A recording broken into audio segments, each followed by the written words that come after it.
guru dan teman-teman sekalian yang dikasihi oleh Tuhan. Selamat datang di Natal Warga 2021 dengan tema Infinity War. Nah, Kak Reta, sebelum kita mulai ibadah ini, kita akan mendengar sambutan dari siapa nih? Pertama, kita akan mendengar sambutan dari Kepala SMP Warga Surakarta, Bapak Budi Prabowo, ST Eskom. Kepada Pak Budi kami persilahkan. Selamat pagi semuanya, Shalom. Yang kami hormati Bapak Dr. Andus Purwoto, MPD, Kepala SMA Warga Surakarta, Bapak Ibu Guru, karyawan yang saya hormati, dan anak-anakku sekalian yang kami sayangi dan banggakan.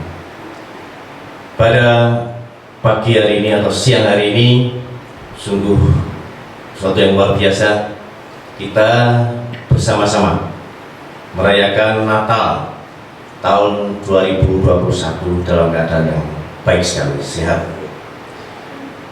Bapak Ibu dan anak semuanya yang kami sayangi, pada kesempatan yang berbahagia ini saya mewakili keluarga besar SMP Warga Surakarta mengucapkan terima kasih yang sebesar-besarnya kepada seluruh panitia, mungkin dari anak-anak semuanya, dari SMP mungkin ada juga, SMA juga ada, dan juga bimbingan Ibu Guru mungkin ya, Bu Arta, sehingga perayaan Natal pada pagi atau siang hari ini dapat berjalan dengan lancar. Bapak Ibu yang kami hormati dan anak-anak sekalian, tema Natal hari ini sangat luar biasa, yaitu apa? Infinity War. Kalau di Indonesia kan apa ya? Peperangan tanpa batas. Yang namanya tanpa batas atau unlimited, sesuatu yang kelihatannya mengerikan gitu ya. Nah, sebenarnya apa tuh hakikat dari Infinity War itu? Nah, mungkin panitia mestinya tahu ya. Jadi kalau mengambil tema itu mesti ada filosofinya apa. Nah, kalau kita ketahui bahwa memang kita masuk ke dunia ini berarti kita harus siap bertempur, berperang. Nah, sekarang aja kondisi saat ini, hari ini, kita tuh dunia ini baru bertempur dengan siapa? Ya, kan kita baru apa tuh? Masa sekarang apa? Apa? Kira-kira bertempur dengan siapa? Virus ya. Nah, kan ini masa pandemi masih juga. Nah, secara fisik ya kita tempur dengan yang namanya virus. Nah, varian yang terbaru apa? Omikron. Dan ini beritanya sudah sampai Indonesia ya, makanya hati-hati. Ini kelihatan, ini pertempuran yang kelihatan, di mana-mana kelihatan. Ya, mungkin banyak hal, cara menanggulangi, melawan. Ini secara fisik.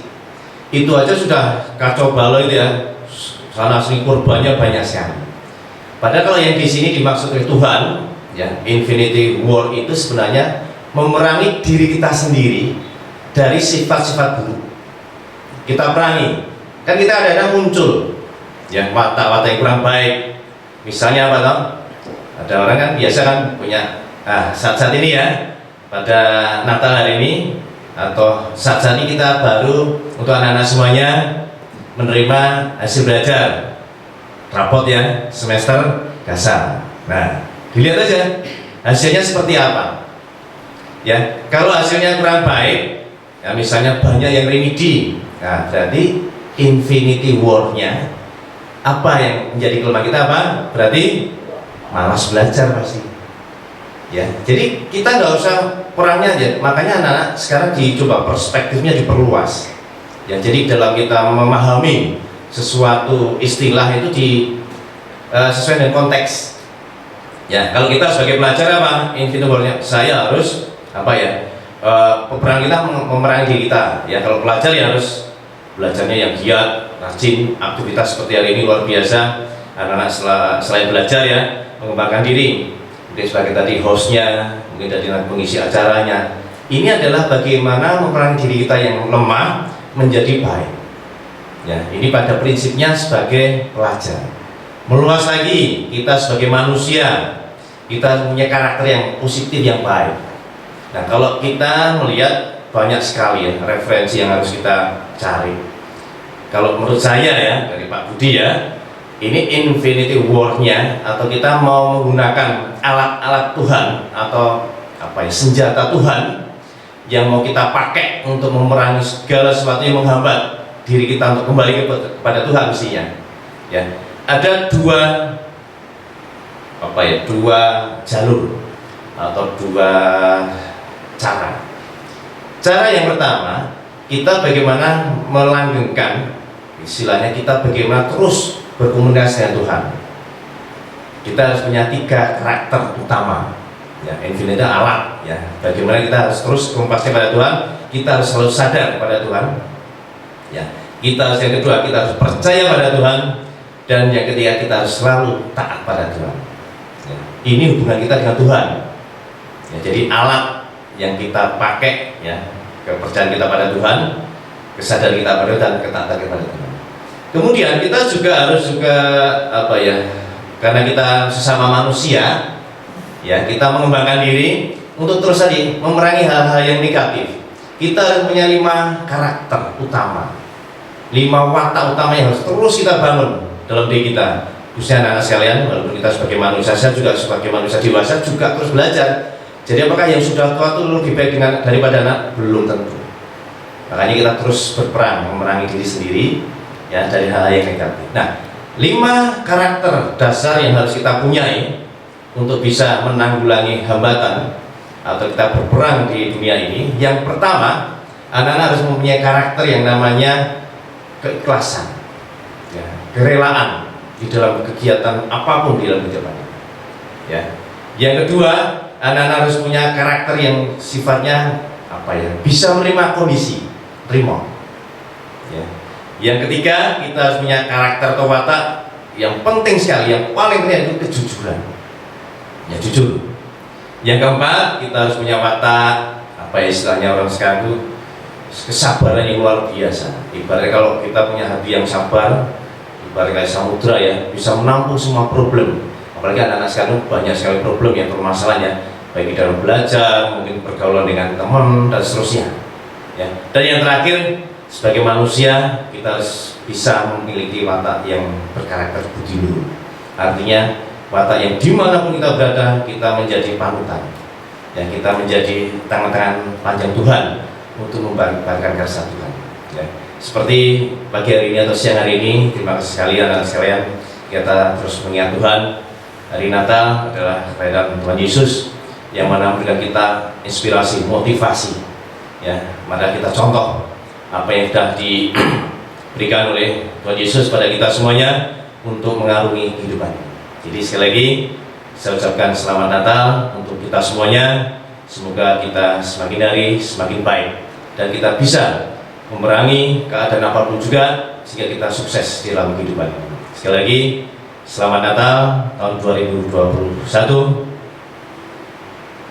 Shalom. Terima kasih. Terima kasih Pak Budi atas sambutannya. Nah, yang kedua, kita akan dengar sambutan dari siapa nih Kak Alona? Kita akan mendengar sambutan dari Kepala SMA Warga Surakarta, Dr. Andes Purwoto, Magister Pendidikan. Pada Pak Pur, kami persilahkan. Shalom. Yang saya hormati Pendeta Dr. Uri Christian Sakti Labeti, yang saya hormati Kepala SMP Warga Surakarta, Ibu Bapak pendidik dan tenaga kependidikan SMP dan SMA Warga Surakarta yang saya hormati pula, serta anak-anakku terkasih peserta didik SMP Warga Surakarta dan SMA Warga Surakarta yang berbahagia. Segala puji syukur kita naikkan kehadirat Tuhan yang Maha Kasih karena hari ini kita bisa hadir dan bersama-sama mengikuti acara peringatan Natal tahun 2021. Natal kali ini masih harus kita rayakan dalam keterbatasan situasi karena kita memperingati dan merayakan Natal dalam situasi pandemi COVID-19. Ibu Bapak dan anak-anakku yang terkasih, tema yang diangkat untuk peringatan perayaan Natal Keluarga Besar SMP SMA Warga Surakarta tahun 2021 ini adalah Infinity War. Terima kasih untuk Pendeta Dr. Uri Christian Sakti Labeti yang akan mendeskripsikan, memaparkan, menguraikan apa sejatinya Infinity War itu bagi kita orang-orang yang percaya. Ibu bapak dan anak-anak yang terkasih, jika kita menghubungkan dengan tema Natal Nasional PGI dan KWI, cinta kasih Kristus menggerakkan persaudaraan, maka gambaran Infinity War itu bisa kita hubungkan dengan situasi bahwa di tengah masa pandemi manusia membutuhkan dukungan dari orang lain, dan salah satu dukungan yang diperlukan adalah dukungan praktik kasih persaudaraan. Tentu akan menjadi pergumulan dan tantangan bagi tiap orang untuk mewujudkan persaudaraan yang tulus ikhlas dengan segenap hati kepada orang lain, apalagi orang lain yang dihadapi adalah orang-orang yang berbeda dalam berbagai sisi dengan dirinya, dengan diri kita. Oleh karena itu, kita hanya bisa berserah pada Tuhan, kita minta pimpinan pada Tuhan agar di tengah situasi menghadapi Infinity War ini, kita tetap sanggup menunjukkan kasih Kristus di dalam praktik kasih persaudaraan untuk siapapun yang ada di hadapan kita, tidak membeda-bedakan suku, agama, ras maupun antar golongan. Selamat memperingati Natal. Tuhan memberkati kita senantiasa. Shalom. Terima kasih kepada Pak Pun atas sambutannya. Nah, Kak Reta, setelah sambutan ini kita mulai langsung ke ibadahnya. Pada pagi hari ini kita akan memulai ibadah Natal kita. Nah, sebelum itu kita akan berdoa terlebih dahulu yang dipimpin oleh Kak Alana. Oke, teman-teman, mari kita berdoa. Bapa dalam surga, terima kasih. Hari ini Bapak, kami akan memulai ibadah Natal pada pagi hari ini. Berkati kami semua supaya ibadah ini bisa menjadi berkat bagi semua orang. Terima kasih Tuhan, haleluya, amin. Terima kasih Kak Alana. Sama-sama. Oke teman-teman, kita akan memulai ibadah hari ini dengan mengangkat satu pujian, yaitu Dia Lahir Untuk Kamu. Kami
Natal hari ini bergema.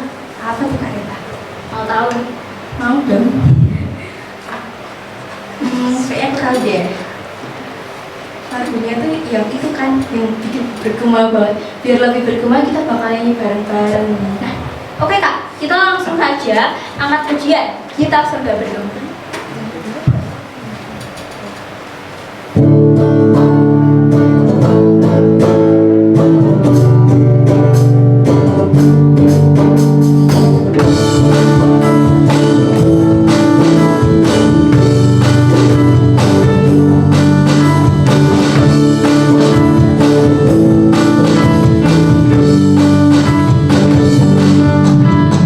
Surga bergema,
Natal gabungan tahun ini ada door prize loh.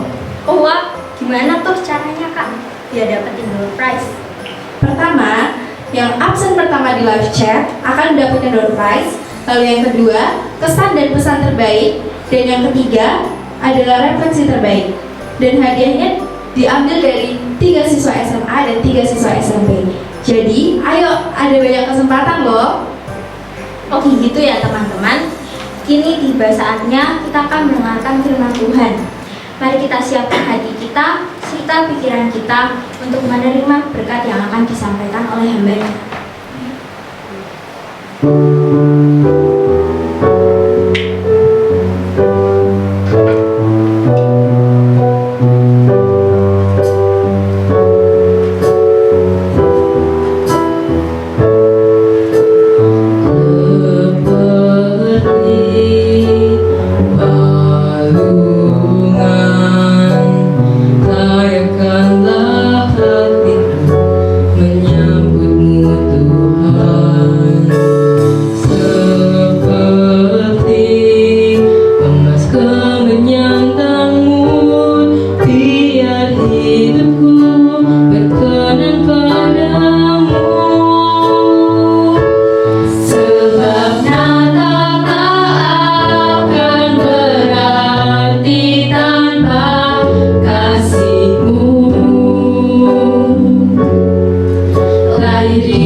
Seperti emas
MSN, kami persilahkan. Bapak Ibu, saudara dan adik-adik yang terkasih dalam Tuhan Yesus Kristus, kasih karunia dari Allah Bapa, kasih Tuhan Yesus Kristus, dan penyertaan Roh Kudus ada pada kita sekalian. Berkah dalam, salam damai untuk kita semua. Bersyukur saat ini kita bersama-sama mengadakan perayaan Natal untuk memperingati dan merayakan kelahiran Tuhan Yesus ke dunia ini untuk menyelamatkan kita semua. Dan sebelum kita merenungkan firman Tuhan, mari kita bersama-sama memohon hikmat dari Tuhan dengan berdoa. Mari kita berdoa. Bapa dalam surga, kami bersyukur untuk rahmat, untuk penyertaan dan kasih yang senantiasa Tuhan nyatakan di sepanjang kehidupan kami. Kami bersyukur Tuhan memberi kami kesempatan untuk bekerja. Kami bersyukur Tuhan memberi kesempatan kami untuk belajar. Dan saat ini Tuhan, kami meluangkan waktu barang sejenak untuk bersekutu, mengingat dan merayakan kelahiran Kristus Yesus untuk kami semua. Oleh karena itu Tuhan, saat ini kami akan merenungkan firman-Mu sebagai kekuatan bagi kehidupan iman kami dan juga sebagai pembelajaran bagi kami untuk melangkah dalam kehidupan kami di hari-hari yang akan datang. Kami mohon Roh Kudus memberkati kami semua sehingga kami boleh belajar kebenaran firman Tuhan, dan bukalah telinga kami sehingga sabda Tuhanlah yang kami dengarkan. Kami mohon hikmat Tuhan sehingga kami boleh mencerna firman Tuhan dengan baik, dan kami juga mohon pertolongan Tuhan agar kami dapat menjadi pelaku firman dalam kehidupan sehari-hari. Dalam Kristus Yesus kami berdoa. Amin. Saudara yang terkasih dalam Tuhan Yesus Kristus, masing-masing kita tentu pernah menghadapi pergolakan atau pergumulan di dalam batin, dan ada banyak masalah yang mestinya membuat kita kemudian menjadi bimbang, menjadi bingung, menjadi gundah atau juga menjadi sedih, merasa bahwa hati kita itu begitu tertekan dan terbeban dengan pergumulan atau persoalan yang sedang kita hadapi. Nah, kondisi yang demikian tentu kondisi yang sangat wajar, dan itu dihadapi oleh siapapun juga. Semua manusia di dunia ini pasti menghadapi persoalan yang demikian, kegundahan dan juga pergolakan batin yang sangat hebat. Karena kita sebagai manusia tidak sempurna dan kita memiliki kelemahan-kelemahan, dan kita juga memiliki keterbatasan-keterbatasan dalam kehidupan kita, sehingga wajar kalau hati kita itu rasanya itu tidak mampu untuk menampung pergumulan atau beban yang kita hadapi dalam kehidupan sehari-hari. Misalnya adik-adik yang sedang sekolah mestinya juga menghadapi pergolakan dalam batinnya, ya, terkait dengan misalnya tuntutan orang tua, kita harus pandai, kita harus mendapat nilai yang baik, kita harus menjadi anak yang baik dan sebagainya. Tentu itu juga menjadi bagian dalam kehidupan kita. Anak-anak yang masih sekolah ini merasakan beban dan merasakan pergolakan yang begitu hebat dalam hati kita. Belum lagi kalau kemudian kita melihat teman-teman kita sudah pacaran misalnya, dekat dengan seseorang, itu sudah pergolakan batin lagi dalam kehidupan kita. Kok saya belum ya? Kok aku ora payu-payu ya? Atau juga pergolakan tentang pergumulan dengan pacar misalnya ya. Kalau kita harus putus di tengah jalan karena perbedaan pendapat atau sudah tidak cocok dan sebagainya. Bagi saya itu wajar sebagai anak-anak muda, bahkan bukan hanya anak SMA, anak SD sekarang pun juga sudah mulai tahu apa yang disebut dengan pacaran, meskipun mereka belum tahu apa artinya pacaran dan seterusnya. Itu contoh kecil yang dihadapi oleh anak-anak muda usia sekolah terkait dengan pergumulan-pergumulan studinya, terkait dengan pergumulan asmaranya, bahkan juga tidak jarang dari kita menghadapi pergumulan di tengah keluarga, dengan kondisi ekonomi keluarga kita, dengan kondisi komunikasi keluarga kita dan sebagainya. Dan itu juga menjadi bagian dalam pergumulan dan pergolakan batin kita yang kadang-kadang begitu hebat, menggetarkan batin kita atau hati kita. Bapak Ibu guru atau karyawan mestinya juga menghadapi hal yang sama, dengan misalnya tuntutan dari dinas atau tuntutan dari yayasan atau tuntutan dari karir kita terkait dengan karya pelayanan kita, terkait dengan perhatian terhadap anak didik, terkait dengan tugas-tugas sekolah dan sebagainya. Belum lagi ditambah dengan pergumulan di rumah tangga, di keluarga kita, belum lagi dengan pelayanan di tengah masyarakat, di gereja atau di masjid atau dimanapun juga. Semuanya itu kemudian menjadi bagian dalam hidup kita yang ketika menumpuk di hati kita, menumpuk dalam batin kita, itu rasanya itu begitu berat.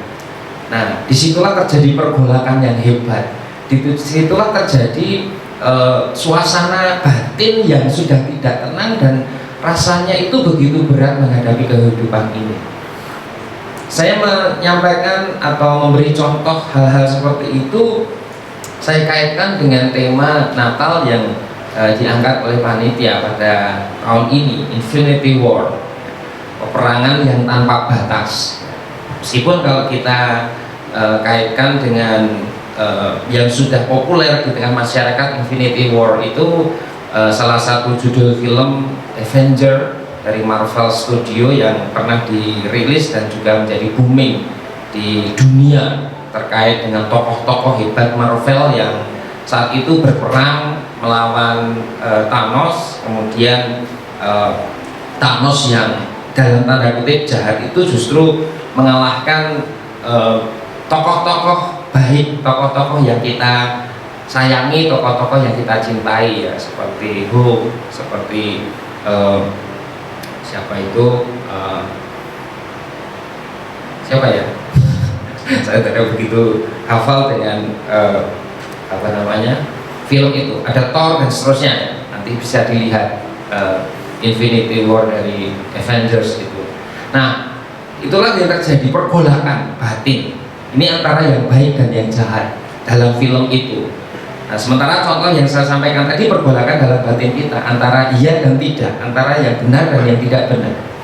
Nah, saudara terkasih dalam Tuhan Yesus Kristus, pergolakan batin atau mungkin bisa kita frame atau framing dengan Infinity War itu sebenarnya juga terjadi dalam kehidupan tokoh-tokoh Alkitab yang saat itu menjadi tokoh sentral dalam peristiwa Natal, kelahiran Tuhan Yesus. Dua tokoh yang setidaknya bisa kita pelajari bersama, yaitu Yusuf dan Maria. Tentang Yusuf dan Maria, seorang yang sangat saleh. Seperti Yusuf itu sangat saleh karena dia seorang Yahudi dan dia juga sangat menghargai nilai-nilai keyahudiannya. Dia sangat memegang aturan-aturan atau norma-norma agama Yahudi, dan dia juga bisa kita katakan sebagai seorang yang saleh.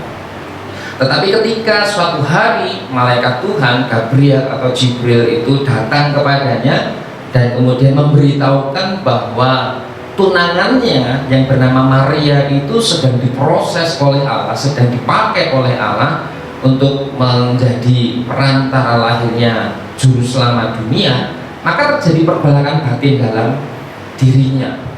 Tidak mudah bagi seorang Yusuf yang sangat saleh itu untuk menghadapi kenyataan bahwa tunangannya itu sedang mengandung oleh kuasa Roh Kudus.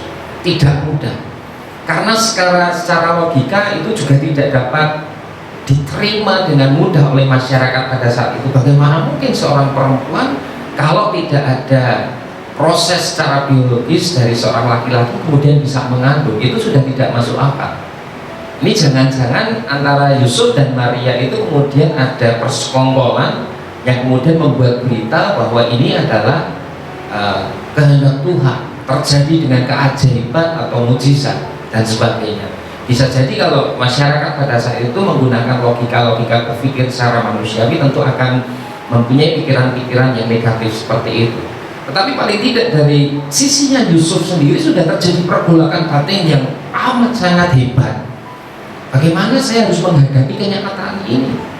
Bagaimana saya harus menerima Maria dalam kondisi yang mengandung dan dalam tanda kutip itu bukan anak saya? Bagaimana saya harus menghadapi kenyataan bahwa anak yang lahir nanti harus saya rawat, harus saya cintai, harus saya kasihi, harus saya didik dengan baik? Bagaimana saya mungkin untuk menjalani kehidupan ini ketika masyarakat itu suaranya begitu hebat, mencibir, dan mungkin juga mencemooh mereka berdua yang belum resmi pernikahannya, tapi mereka kemudian sudah mempunyai anak. Nah, inilah pergolakan batin yang amat luar biasa dalam diri Yusuf, dan ini bisa kita katakan sebagai infinity war-nya itu ada di situ. Perangan yang luar biasa hebat terjadi dalam batin Yusuf, dan dia sendiri tentu juga membutuhkan teman atau membutuhkan penolong agar dapat mengurai semua pergumulan yang ada dalam hatinya dan pergolakan yang begitu hebat itu, sehingga Yusuf menemukan titik terang apa yang harus saya lakukan. Tapi syukur kepada Allah, Yusuf akhirnya kemudian dapat melewati pergolakan yang begitu hebat itu karena malaikat Tuhan itu senantiasa mendampinginya, senantiasa memberi informasi kepada Yusuf apa yang harus dilakukan. Bahkan malaikat kemudian memberikan satu jaminan, jangan takut, jangan takut, karena anak yang ada dalam kandungan itu adalah kuasa Roh Kudus. Percaya saja bahwa pergolakan batin yang sedang kau alami itu adalah bagian dalam proses kehidupanmu, sehingga kau akan menjadi perantara bagi lahirnya juru selamat. Keluarga Yusuf itu kemudian menjadi perantara lahirnya juru selamat. Demikian juga dari sisi Maria, seorang perempuan yang mestinya juga saleh, seorang perempuan yang sangat menghormati tradisi dan juga norma-norma keyahudian, seorang perempuan yang memang harus menjaga mutiara kehidupannya, menjaga mahkota kehidupannya. Tidak mudah juga ketika dia menerima berita dari malaikat Tuhan yang mengatakan, Maria, engkau akan mengandung seorang anak laki-laki dan engkau akan menamakan dia Immanuel. Mestinya ketika mendengar berita seperti itu, batin Maria itu juga seperti dicampur aduk dengan begitu hebatnya. Bagaimana mungkin saya bisa menghadapi hal yang mustahil bagi manusia? Sementara saya belum menikah secara resmi dengan Yusuf, masih dalam kondisi bertunangan. Kemudian untuk kehidupan keseharian nanti bagaimana? Apakah kami mampu untuk menghidupi anak ini? Apakah mampu untuk membesarkan anak ini? Bagaimana mungkin saya menerima anugerah yang luar biasa bahwa anak ini adalah karya Roh Kudus dalam rahim saya? Bagaimana saya harus menghadapi masyarakat yang saat itu bisa saja mereka kemudian menilai negatif terhadap Maria. Wah, ini Maria ini perempuan tidak benar ini. Wah, Maria ini perempuan yang seenaknya sendiri. Maria tidak menghargai dirinya dan sebagainya. Ada pertanyaan-pertanyaan yang mestinya juga terjadi dalam batin Maria, dan itu begitu hebat. Mestinya seperti itu sebagai manusia. Nah, saudara-saudara yang terkasih dalam Tuhan Yesus Kristus, itulah yang menjadi gambaran juga dalam kehidupan kita, bahwa seringkali dalam perjalanan kehidupan kita, sekali lagi kita diperhadapkan pada persoalan-persoalan pergumulan yang membuat batin kita itu bergolak dengan begitu hebat. Seringkali kita juga memberontak kepada Allah dengan pertanyaan-pertanyaan, mengapa terjadi seperti ini dalam diri saya? Apa yang harus saya lakukan? Bagaimana ke depan dan sebagainya? Ada pertanyaan-pertanyaan yang mestinya juga tidak mudah untuk kita jawab.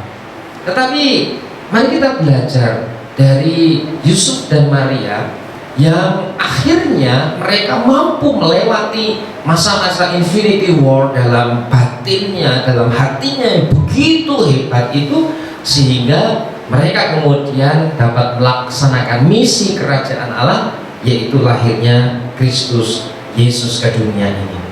Nah, saudara-saudara yang terkasih dalam Tuhan, mari kita perhatikan bersama Efesus pasal yang ke-6 ayat 10 sampai ayat yang ke-18.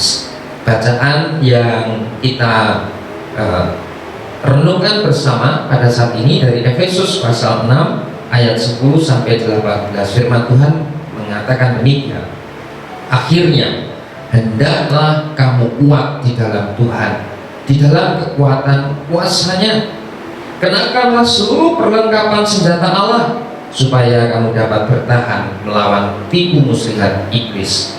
Karena perjuangan kita bukanlah melawan darah dan daging, tetapi melawan pemerintah-pemerintah, melawan penguasa-penguasa, melawan penghulu-penghulu dunia yang gelap ini, melawan roh-roh jahat di udara. Sebab itu ambillah seluruh perlengkapan senjata Allah supaya kamu dapat mengadakan perlawanan pada hari yang jahat itu dan tetap berdiri sesudah kamu menyelesaikan segala sesuatu. Jadi berdirilah tegap, berikat pinggangkan kebenaran, dan berbaju sirahkan keadilan. Kakimu berkasutkan kerelaan untuk memberitakan Injil damai sejahtera. Dalam segala keadaan pergunakanlah perisai iman, sebab dengan perisai itu kamu akan dapat memadamkan semua panah api dan si jahat. Dan terimalah ketopong keselamatan dan pedang roh, yaitu firman Allah. Dalam segala doa dan permohonan berdoalah setiap waktu di dalam roh, dan berjaga-jagalah di dalam doamu itu dengan permohonan yang tak putus-putusnya untuk segala orang kudus. Demikian saudara-saudara, Efesus 6 ayat 10 sampai 18. Nah, firman ini mari kita sejajarkan dengan kisah Natal, pergolakan batin Yusuf dan Maria, yang mestinya kemudian ada signifikansinya, ada relevansinya juga, sehingga antara Yusuf dan Maria itu kemudian mampu untuk menyelesaikan pergolakan batinnya masing-masing, dan mereka kemudian bersinergi menjadi keluarga kudus yang melahirkan juru selamat. Bagaimana Yusuf dan Maria itu akhirnya berhasil mengatasi peperangan batin yang begitu hebat ketika mereka menerima misi kerajaan Allah untuk lahirnya Mesias. Pertama, Yusuf dan Maria itu kemudian menggunakan satu prinsip dalam hidupnya, yaitu berdiri tegap. Seperti Efesus pasal 6 ayat yang ke-14, di sana dikatakan, jadi berdirilah tegap. Berdiri dengan tegap. Nah, kalau kita membayangkan keamanan, ya, entah itu TNI, entah itu Polri, kalau mereka sudah tegap berdiri, ya, mereka sudah dalam sikap sempurna, apapun juga yang terjadi mereka tidak akan memperdulikan. Meskipun itu ada hujan badai, tetapi kalau komandan mengatakan harus siap, ya harus siap apapun juga resikonya. Entah panas, entah kedinginan karena hujan, mereka tidak akan peduli. Pokoknya saya harus melaksanakan perintah komandan, berdiri tegap, ya berdiri tegap. Nah, kalau kemudian kita mengingat kisah Yusuf dan Maria, ketegaran dan ketegapan hati mereka itu begitu nyata ketika mereka kemudian menjalani proses hidup mereka dengan kehendak dan karya Allah yang diterima dengan tulus, ikhlas, dengan sukacita. Artinya ketika malaikat mengatakan kepada Yusuf dan Maria dalam posisi mereka bertunangan, mereka akan mendapat anugerah untuk merawat anak, untuk mendidik anak yang bernama Yesus itu, maka mereka kemudian mengatakan dan mereka memutuskan, oke Tuhan, saya akan melakukan tugas ini. Baik Tuhan, saya akan menerima tugas saya ini dengan sukacita meskipun berat. Hati yang tegap itu tampak pula ketika Yesus sudah lahir di tempat yang sederhana, dan Herodes kemudian menjadi naik pitam ketika orang-orang Majus mengatakan hari ini itu sudah lahir raja besar yang dinantikan oleh banyak bangsa. Hatinya kemudian menjadi panas, dan akhirnya Herodes memutuskan untuk membunuh semua bayi yang berumur 2 tahun ke bawah di Bethlehem. Disitulah mereka mulai bergumul, kita harus menyelamatkan anak ini, karena Herodes yang kejam itu berusaha mencari anak ini. Mereka harus mengungsi keluar negeri ke Mesir.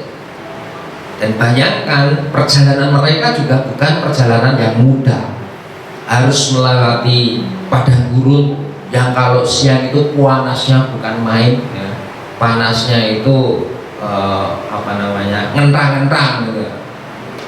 The hot is potatoes gitu ya. Ngentang-ngentang panasnya.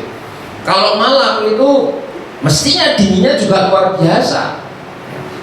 Belum lagi mereka juga menghadapi ancaman binatang buas yang ada di padang gurun. Tidak mudah mereka itu menyelamatkan bayi Mesias itu pergi ke Mesir. Dan di sana apakah mereka punya saudara? Nah, kita memang tidak tahu. Tetapi kalau mereka tidak punya saudara itu pergumulan juga. Nanti kita ke Mesir, nanti nginep di mana? Makannya bagaimana? Duitnya siapa? Dan sebagainya. Itu pertanyaan-pertanyaan yang mestinya juga menghiasi perjalanan Yusuf dan Maria ketika harus menerima misi kerajaan Allah untuk merawat bayi Yesus.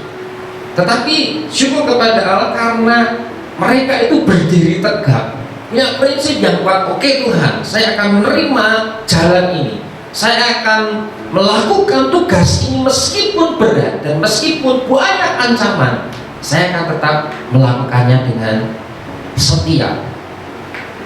Nah, ini yang menurut saya kemudian menyebabkan Yusuf Maria itu kemudian berhasil dalam peperangan batin mereka.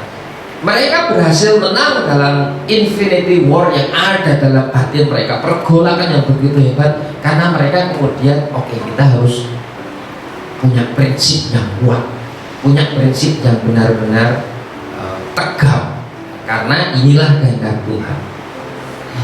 Mestinya ini juga menjadi refleksi bagi kita, entah kita sebagai pelajar, entah kita sebagai guru dan karyawan. Seringkali kita merasa bahwa jalan hidup kita itu berat. Seringkali kita merasa terbeban dengan kenyataan-kenyataan yang kita hadapi. Seringkali kita merasa tidak mampu ketika menghadapi realita yang harus ditelan, yang harus dimakan dalam tanda kutip, dan tidak bisa kita tolak. Tetapi kalau kita mempunyai prinsip yang kuat, berdiri tegak, kalau ini jalan hidup yang memang harus saya jalani, kalau pergumulan ini memang harus saya hadapi, mengapa tidak? Karena Tuhan pasti akan menolong. Tentunya Tuhan tidak akan membiarkan kita tergeletak dengan pergumulan kita, dengan persoalan yang kita hadapi. Tentunya Tuhan juga tidak akan tega ketika melihat kita itu bosok jone keser-keser, sudah seakan-akan tidak mampu untuk berdiri lagi. Karena apa? Yusuf dan Maria ketika mereka punya prinsip yang kuat, kita harus tegak melakukan yang menjadi kehendak Tuhan, kita harus setia melakukan yang menjadi jalan hidup kita. Akhirnya mereka dimampukan oleh Tuhan Allah untuk merawat Sang Mesias, dan mereka berhasil melewati pergolakan-pergolakan dalam batin yang begitu hebat. Berikutnya dalam Efesus 6 ayat 10 sampai 18, khususnya ayat yang ke-14, di sana juga dikatakan berikat pinggangkan kebenaran. Kebenaran. Kalau kita bicara soal kebenaran, ini tentu bukan kebenaran menurut kita, karena kebenaran menurut kita itu sangat subjektif. Kebenaran menurut kita itu relatif ya, dan tidak bisa kemudian diterapkan begitu saja pada orang lain. Masing-masing kita punya kebenaran-kebenaran. Nah, kebenaran yang absolut tidak lain adalah kebenaran Allah. Kebenaran yang paling utama itu ya kebenaran Tuhan. Itu yang mestinya menjadi pegangan kita juga dalam menghadapi kehidupan kita yang tidak mudah. Saya percaya Yusuf dan Maria itu juga kemudian berpegang pada kebenaran Tuhan. Yang benar itu yang seperti apa toh? Yang benar mereka memang harus menghadapi realita hidup yang tidak mudah. Yang benar yang bagaimana toh? Yang benar menurut Yusuf dan Maria, mereka harus menjalani jalan hidup mereka dengan berbagai ancaman, dengan berbagai tantangan dan pergumulan yang harus dijalani, yang harus diterima. Maka kita bisa memperhatikan Yusuf dan Maria secara manusiawi mestinya berat, tetapi mereka tidak menolak apa yang sudah diperintahkan Allah kepada mereka. Mereka tidak menolak secara pribadi, Tuhan saya nggak sanggup, saya angkat tangan depan kamera, nggak tahan saya. Bukan begitu.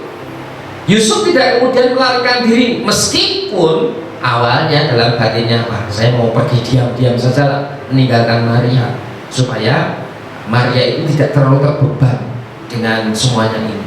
Tapi akhirnya malaikat Tuhan mengingatkan, Yusuf kamu jangan pergi, datang Maria dan terima anak itu dengan sukacita, karena itu karya Roh Kudus. Yusuf akhirnya kemudian menerima, karena apa? Inilah kebenaran yang harus saya jalani, bukan kebenaran menurut diri saya sendiri ketika saya harus melarikan diri. Saya ingin pergi dari Maria, tapi akhirnya kebenaran Allah lah yang menuntut Yusuf untuk kamu harus mengambil Maria menjadi istrimu, harus merawat anak itu sampai ia bertumbuh dewasa. Maria pun juga demikian, sebagai seorang perempuan, ia tidak bisa menolak kehendak Allah. Meskipun dia punya kuasa juga, Tuhan tidaklah, saya nggak tahan, sanesnya mawon, perempuan lain saja lah Tuhan, saya ingin hidup dengan bahagia, saya ingin hidup dengan normal yang tidak ada pergumulan seperti ini. Tapi Maria tidak, karena dia kemudian menyatakan di depan malaikat, jadilah perkataanmu itu kepadaku. Karena apa? Karena aku ini adalah hamba Allah, maka jadilah perkataanmu itu padaku. Artinya itulah kebenaran yang dihidupi oleh Maria, kebenarannya Allah. Meskipun kebenaran Allah itu memang tidak mengenakan bagi manusia, dari sisi manusia itu tidak nyaman, membuat tidak tenang, membuat penuh dengan pergumulan dan sebagainya. Dari situ mari kita juga melihat jalan hidup kita masing-masing, saudara-saudara. Siapa yang jalan hidupnya itu enak dan lurus? Saya kira nggak ada. Siapapun kita yang saat ini sedang merenung bersama, jalan hidup kita itu pasti akan menghadapi situasi dan kondisi yang tidak mudah. Dalam pemahaman Jawa, leluhur kita mengatakan hidup itu cokro-manggilingan. Hidup itu seperti roda. Kadang kita di atas, ini kan sudah bahagia, banyak duit, sukses, nilainya bagus dan sebagainya. Tapi kadang kita ada di bawah. Ada banyak hal yang membuat kita merasa terbeban, mungkin nilai kita jelek, mungkin studi kita itu kita rasa itu semakin berat, kita rasa semakin tidak mampu untuk mengikuti pelajaran-pelajaran dan sebagainya. Tuntutan pekerjaan, tuntutan dari karir kita, tuntutan dari tugas-tugas kita yang berat, belum lagi dengan tugas di keluarga, tugas di masyarakat dan sebagainya, membuat kita itu memang tidak bisa menghindar dari jalan hidup kita yang penuh dengan pergumulan dan tantangan. Tetapi apakah kemudian kita mengatakan ketika hari-hari yang saya jalani ini penuh dengan keprihatinan, penuh dengan kesedihan, penuh dengan pergumulan, penuh dengan penderitaan, apakah ini kemudian benar hukuman dari Allah? Saya kira tidak, karena disitulah kebenaran Allah. Maka kita harus berpandangan positif dengan jalan hidup kita yang tidak mudah, tidak mulus, tidak gampang untuk dijalani. Karena apa? Ya inilah kebenaran Allah yang harus saya jalani, dan pasti Allah sedang memproses diri saya untuk menjadi pribadi yang lebih dewasa, untuk menjadi pribadi yang lebih matang. Ibarat telur itu kalau direbus di air yang mendidih, dia akan menjadi keras. Dan ketika telur itu matang, benar-benar matang menjadi keras, maka ketika dia jatuh, dia tidak akan mudah pecah. Berbeda dengan telur yang tidak direbus, ketika jatuh maka dia mudah pecah. Demikian juga hidup kita. Inilah kebenaran Tuhan, inilah kebenaran Allah. Jangan tolak jalan hidup kita yang memang penuh dengan pergumulan. Jangan tolak jalan hidup kita yang penuh dengan penderitaan, atau mungkin kok tidak ada senang-senangnya hidup saya ini, kok tidak seperti teman-teman saya yang lain yang keluarganya itu baik-baik saja, yang apapun juga itu tercukupi, uang sakunya banyak, bisa main kemana-mana punya kendaraan yang bagus, punya handphone yang bagus dan sebagainya. Kok saya itu tidak seperti guru atau karyawan di tempat lain yang hidupnya itu lebih enak, yang hidupnya itu lebih sejahtera dan sebagainya. Kalau memang Tuhan menghendaki inilah jalan yang harus kita jalani, itulah kebenaran Allah. Karena kalau kebenaran menurut kita, ya kita tidak ingin sengsara selama kita menjalani kehidupan ini. Yang ketiga, Efesus 6 ayat 10 sampai 18, khususnya ayat 15 dikatakan berkasutkan kerelaan, rela hati. Saudara-saudara, Yusuf dan Maria berhasil mengatasi peperangan dalam batinnya karena apa? Karena mereka pribadi-pribadi yang memang rela. Saya rela Tuhan untuk berkorban. Saya rela mengorbankan hidup saya untuk kehendak Tuhan, lahirnya Mesias. Saya rela untuk kemudian melakukan perintah Tuhan, tidak lari dari Maria, dan saya Yusuf akan datang kepada Maria dan kemudian mengambil dia menjadi istrinya dan merawat anak itu dengan penuh cinta kasih. Saya Maria, hamba Tuhan, maka saya juga merelakan diri untuk menjadi perantara lahirnya juru selamat. Itu sebabnya Maria ketika melahirkan pun dalam kisah di Alkitab itu dia rela untuk melahirkan di tempat yang sederhana, ya. Tidak ada box bayi, tapi adanya palungan, ya. Bayi itu kemudian dibungkus lampion dan ditempatkan di box bayi yang berbentuk palungan. Tidak ada tamu yang datang kemudian nyumbang bayi, tidak ada yang datang, ya. Yang datang para majus dan juga gembala-gembala dari Efrata yang saat itu menerima kabar dari malaikat surga bahwa di kota Bethlehem itu telah lahir juru selamat. Herodes datang kepada Maria dan Yusuf untuk kemudian jago bayi. Tidak ada tamu yang agung kecuali orang-orang ini yang mendapat wahyu ilahi. Mereka menerima kabar sukacita tentang lahirnya juru selamat. Juga tidak ada suguhan yang enak seperti Natal. Pada umumnya kalau tidak ada pandemi itu kan suguhan Natal itu enak-enak, roti, lemper.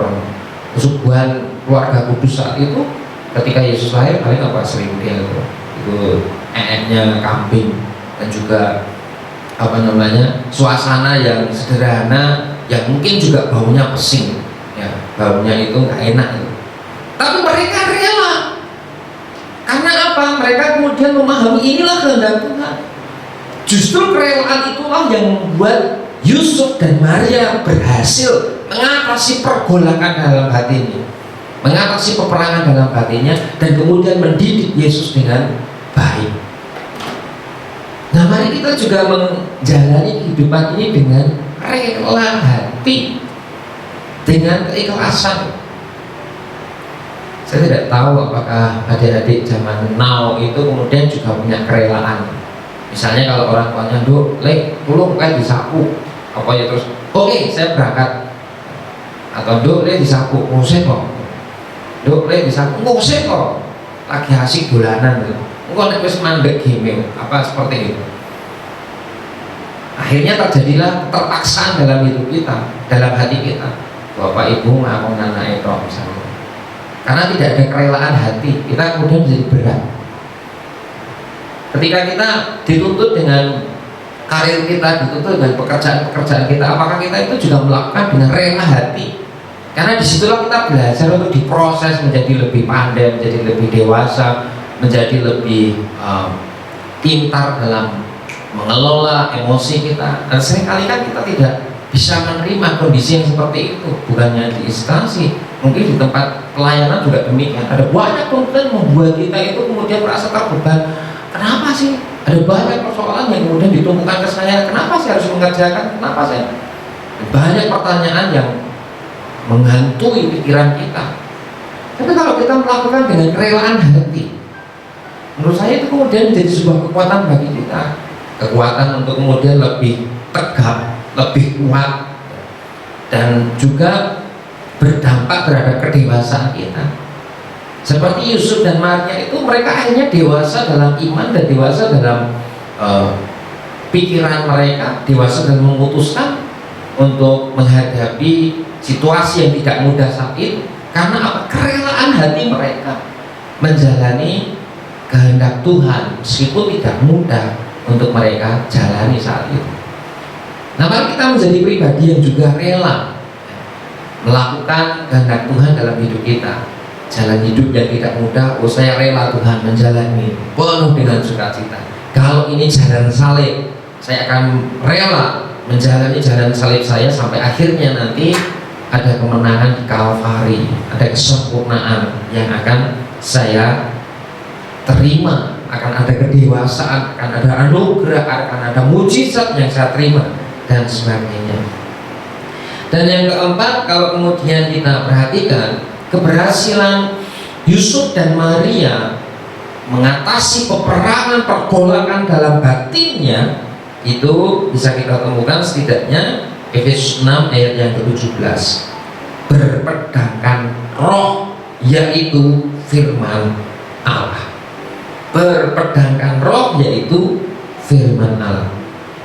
Saudara, kalau kita perhatikan Yusuf dan Maria yang notabene berkebangsaan Yahudi, rasnya Yahudi, agamanya pun juga Yahudi, mau tidak mau orang Yahudi itu sangat menghormati Taurat dan melakukan Taurat itu dengan rigid, tidak boleh kurang sama sekali. Melakukan setiap hukum Taurat, melakukan setiap aturan-aturan Taurat itu dengan sempurna, tidak boleh dikurangi sama sekali. Artinya apa? Saya ingin mengatakan bahwa keluarga kudus Yusuf dan Maria itu mau tidak mau mereka juga melakukan firman Allah.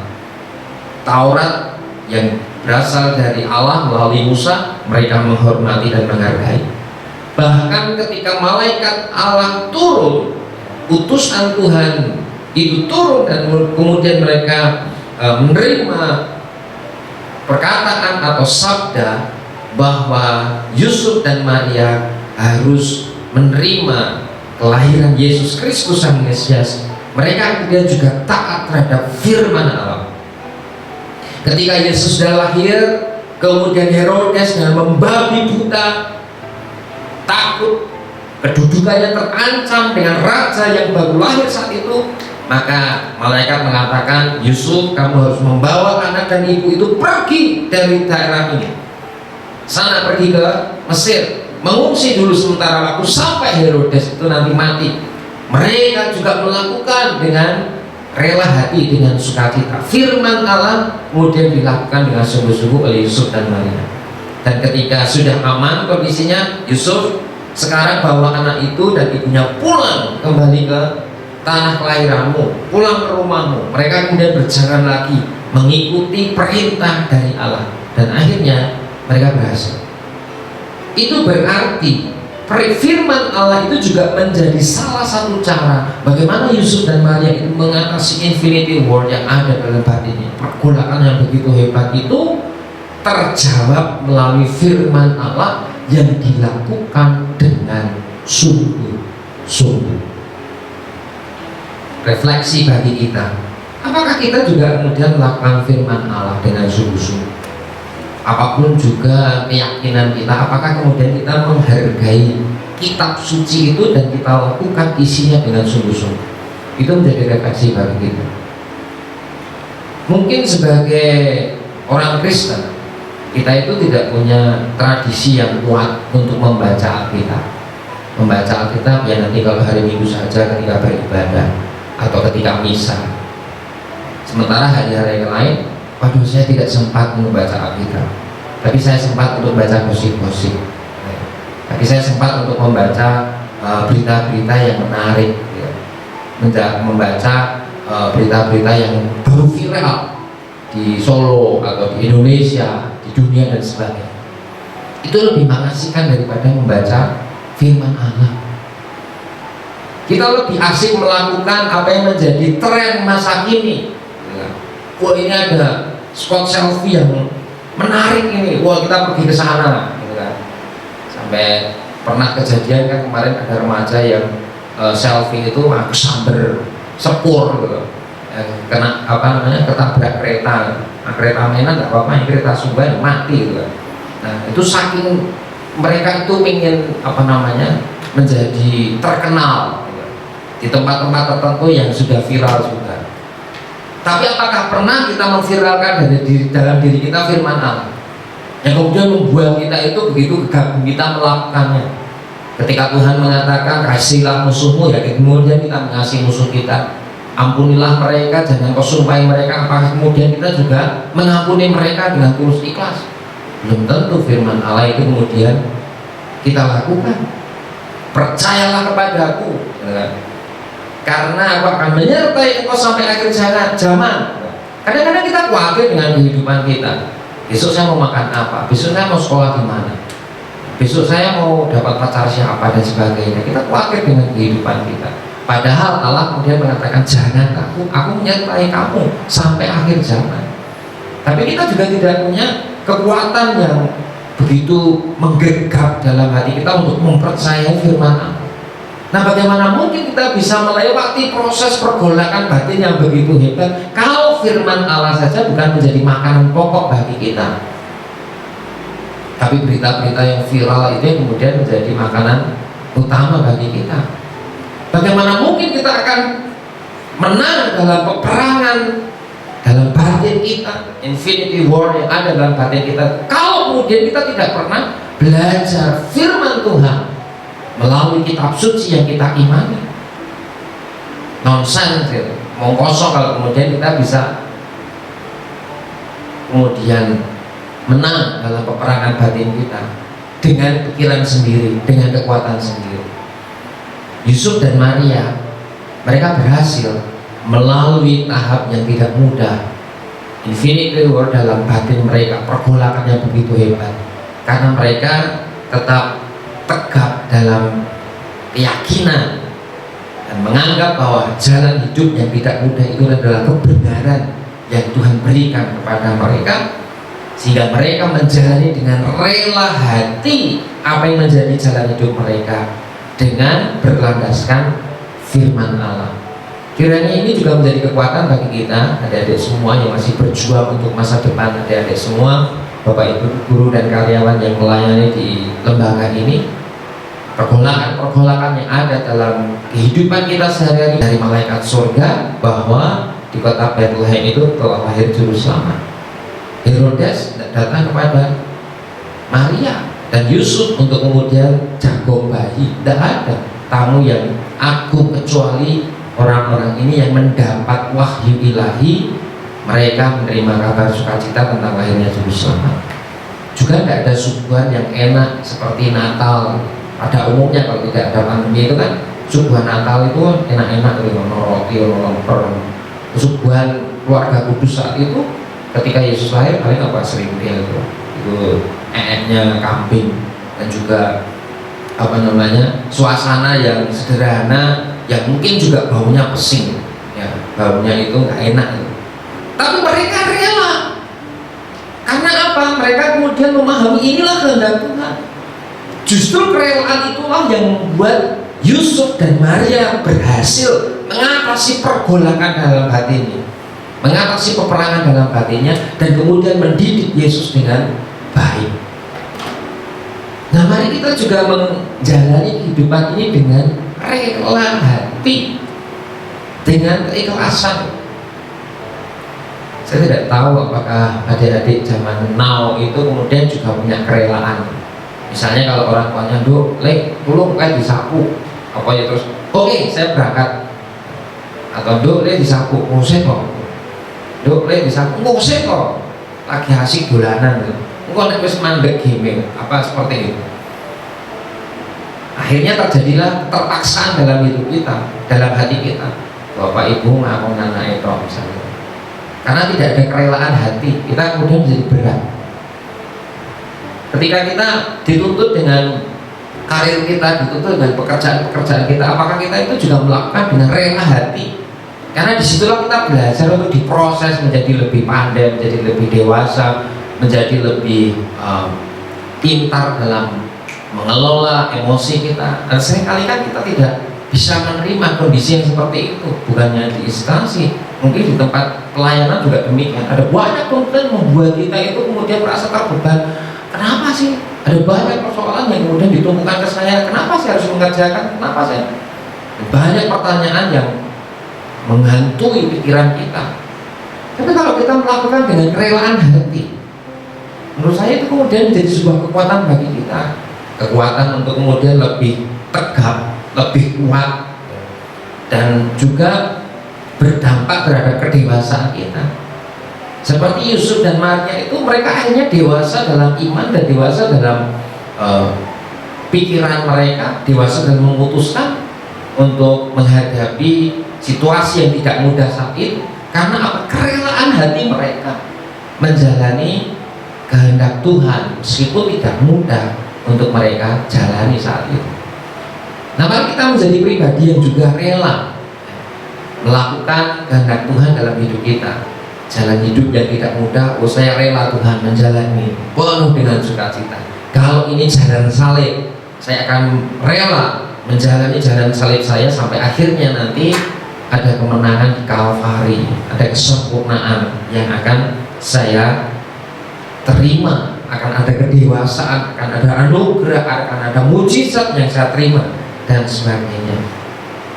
Dan yang keempat, kalau kemudian kita perhatikan keberhasilan Yusuf dan Maria mengatasi peperangan pergolakan dalam batinnya, itu bisa kita temukan setidaknya Efesus 6 ayat yang ke-17. Berpedangkan roh, yaitu firman Allah. Berpedangkan roh, yaitu firman Allah. Saudara, kalau kita perhatikan Yusuf dan Maria yang notabene berkebangsaan Yahudi, rasnya Yahudi, agamanya pun juga Yahudi. Mau tidak mau orang Yahudi itu sangat menghormati Taurat dan melakukan Taurat itu dengan rigid, tidak boleh kurang sama sekali. Melakukan setiap hukum Taurat, melakukan setiap aturan-aturan Taurat itu dengan sempurna, tidak boleh dikurangi sama sekali. Artinya apa? Saya ingin mengatakan bahwa keluarga kudus Yusuf dan Maria itu mau tidak mau mereka juga melakukan firman Allah. Taurat yang berasal dari Allah melalui Musa, mereka menghormati dan menghargai. Bahkan ketika malaikat Allah turun, utusan Tuhan itu turun dan kemudian mereka menerima perkataan atau sabda bahwa Yusuf dan Maria harus menerima kelahiran Yesus Kristus Sang Mesias, mereka kemudian juga taat terhadap firman Allah.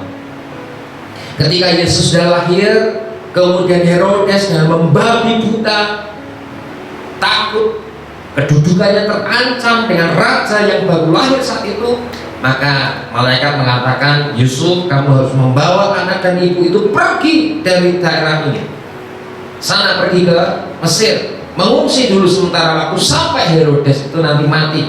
Mereka juga melakukan dengan rela hati, dengan sukacita. Firman Allah kemudian dilakukan dengan sungguh-sungguh oleh Yusuf dan Maria. Dan ketika sudah aman kondisinya, Yusuf sekarang bawa anak itu dan ibunya pulang kembali ke tanah kelahiranmu, pulang ke rumahmu. Mereka kemudian berjalan lagi mengikuti perintah dari Allah, dan akhirnya mereka berhasil. Itu berarti firman Allah itu juga menjadi salah satu cara bagaimana Yusuf dan Maria itu mengatasi infinity war yang ada dalam batinnya. Pergolakan yang begitu hebat itu terjawab melalui firman Allah yang dilakukan dengan sungguh-sungguh. Refleksi bagi kita, apakah kita juga kemudian melakukan firman Allah dengan sungguh-sungguh? Apapun juga keyakinan kita, apakah kemudian kita menghargai kitab suci itu dan kita lakukan isinya dengan sungguh-sungguh? Itu menjadi refleksi bagi kita. Mungkin sebagai orang Kristen, kita itu tidak punya tradisi yang kuat untuk membaca Alkitab. Membaca Alkitab ya nanti kalau hari Minggu saja ketika beribadah atau ketika misa. Sementara hari-hari yang lain, waduh, saya tidak sempat membaca Alkitab, tapi saya sempat untuk baca gosip-gosip, tapi saya sempat untuk membaca berita-berita yang menarik, membaca berita-berita yang baru viral di Solo atau di Indonesia, di dunia dan sebagainya. Itu lebih mengasihkan daripada membaca firman Allah. Kita lebih asik melakukan apa yang menjadi tren masa kini. Wah, ini ada spot selfie yang menarik ini, wah kita pergi ke sana. Sampai pernah kejadian kan kemarin ada remaja yang selfie itu aku samber sepur gitu. Kena ketabrak kereta. Nah, kereta mainan nggak apa-apa, kereta Sumba mati gitu. Nah, itu saking mereka itu ingin menjadi terkenal gitu, di tempat-tempat tertentu yang sudah viral juga. Tapi apakah pernah kita memviralkan dalam diri kita firman Allah yang kemudian membuat kita itu begitu gegabah kita melakukannya? Ketika Tuhan mengatakan kasihilah musuhmu, ya kemudian kita mengasihi musuh kita. Ampunilah mereka, jangan kau sumpahi mereka. Apakah kemudian kita juga mengampuni mereka dengan tulus ikhlas?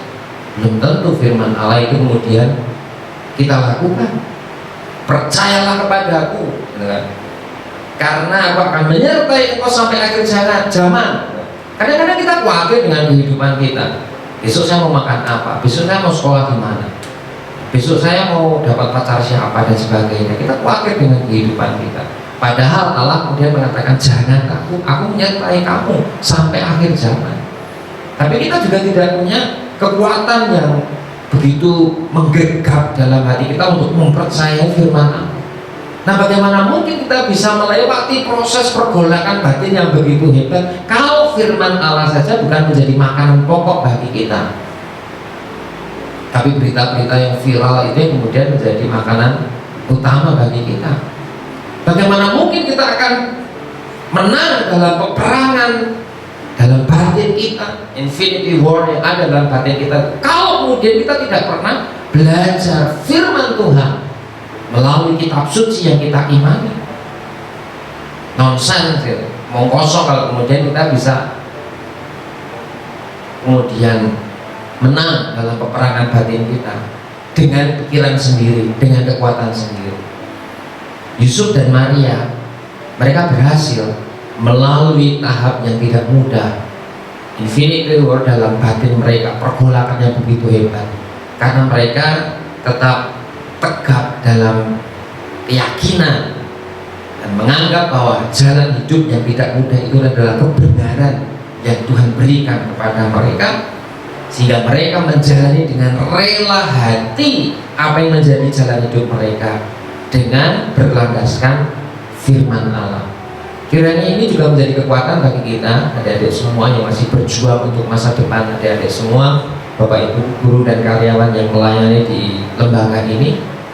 Pergolakan-pergolakan yang ada dalam kehidupan kita sehari-hari, peperangan batin kita yang begitu hebat antara ya dan tidak, antara mana yang benar dan mana yang salah, akan terjawab ketika kita belajar dari keluarga kudus Yusuf dan Maria dan belajar dari firman Tuhan. Efesus 6 ayat 10 sampai 18 itu tetap tegak dalam keyakinan kita, tetap menganggap dan meyakini bahwa kebenaran Tuhan itu adalah kebenaran utama yang terjadi dalam langkah kehidupan kita. Dengan kerelaan hati berlandaskan firman Allah, kita pasti akan mampu menang dalam peperangan batin kita. Tuhan berkati kita semua. Selamat Natal dan juga selamat menyongsong tahun baru untuk kita semua. Amin. Mari kita berdoa. Bapa dalam surga, terima kasih untuk perenungan, pergumulan, refleksi pada saat ini. Kami menyadari Tuhan, kami mengakui bahwa dalam perjalanan kehidupan kami sehari-hari ada banyak masalah, pergumulan, tantangan yang seringkali membebani hati kami, membebani batin kami. Seringkali kami merasa bahwa kami tidak mampu menemukan jawab yang tepat untuk pergumulan-pergumulan, untuk pergolakan dalam batin kami. Oleh karena itu, tolong kami Tuhan, agar kami mampu seperti Yusuf dan Maria yang Engkau izinkan melewati pergumulan batin yang begitu hebat, dan akhirnya mereka percaya bahwa kebenaran Tuhan yang harus mereka jalani meskipun perjalanan hidup mereka penuh dengan tantangan dan pergumulan, dilalui dengan kerelaan hati berdasarkan firman Allah. Itulah yang kemudian juga menjadi bekal bagi kami ketika kami unggul, ketika kami ingin menang dalam pergumulan-pergumulan batin. Maka kami harus belajar seperti mereka. Maka kami harus sudah mengenakan perlengkapan rohani, berdiri tegap dan berikat pinggang kebenaran, berkasut kerelaan dan juga berpedangkan roh, yaitu firman Allah.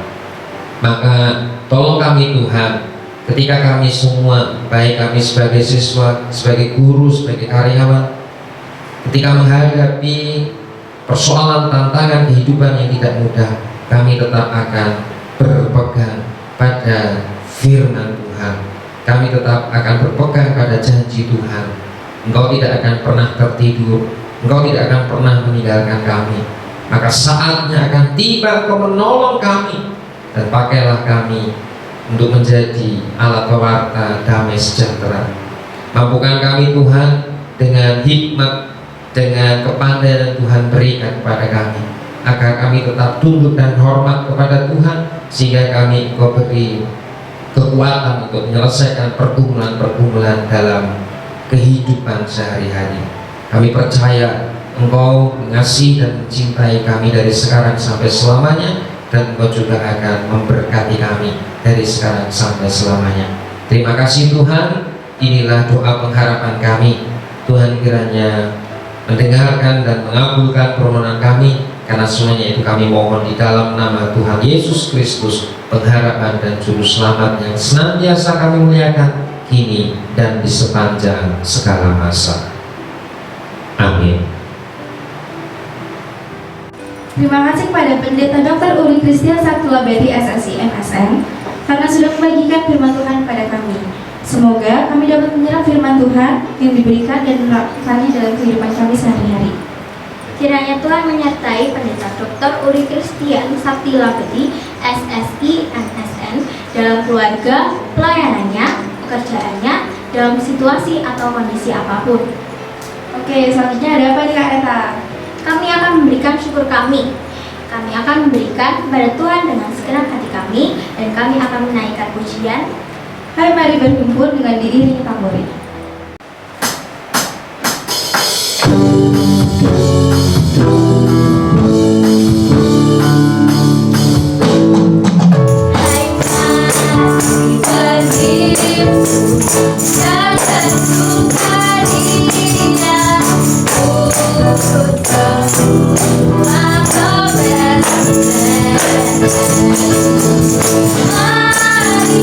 Marilah bangkit, Tuhan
Ibadah Natal pagi ini udah sampai di penghujung acara nih Kak. Wah, iya ya, nggak kerasa. Kami akan menyelesaikan ibadah kami pada siang hari ini dengan berdoa penutup yang akan dipimpin oleh Bu Ata.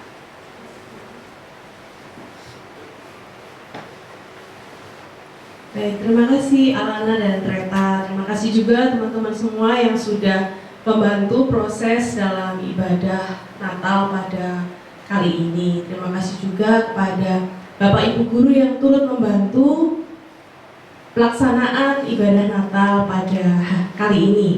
Terima kasih juga kepada Bapak Ibu Guru SMA Warga, SMP Warga, teman-teman dari SMA dan SMP Warga yang sudah berpartisipasi dalam perayaan ibadah Natal tahun 2021 ini. Kita akan akhiri ibadah ini dengan berdoa. Mari kita berdoa, saya hentarkan. Tuhan Allah Bapa kami yang bertahta di dalam kerajaan surga yang mulia, kami mengucap syukur karena Engkau telah memimpin jalannya ibadah Natal tahun 2021 ini dari awal, pertengahan hingga akhir, sehingga berjalan dengan baik dan lancar. Kiranya firman Tuhan yang sudah kami terima pada kesempatan ini dapat terus menjadi pelita bagi hidup kami, sehingga kami dapat terus meneladan Yesus Kristus Juru Selamat kami, dan kami juga dapat menjadi teladan bagi siapapun yang kami jumpai dalam kehidupan kami.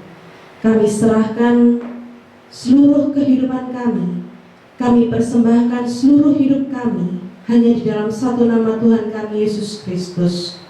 Dan kami akan mengakhiri ibadah Natal tahun 2021 ini.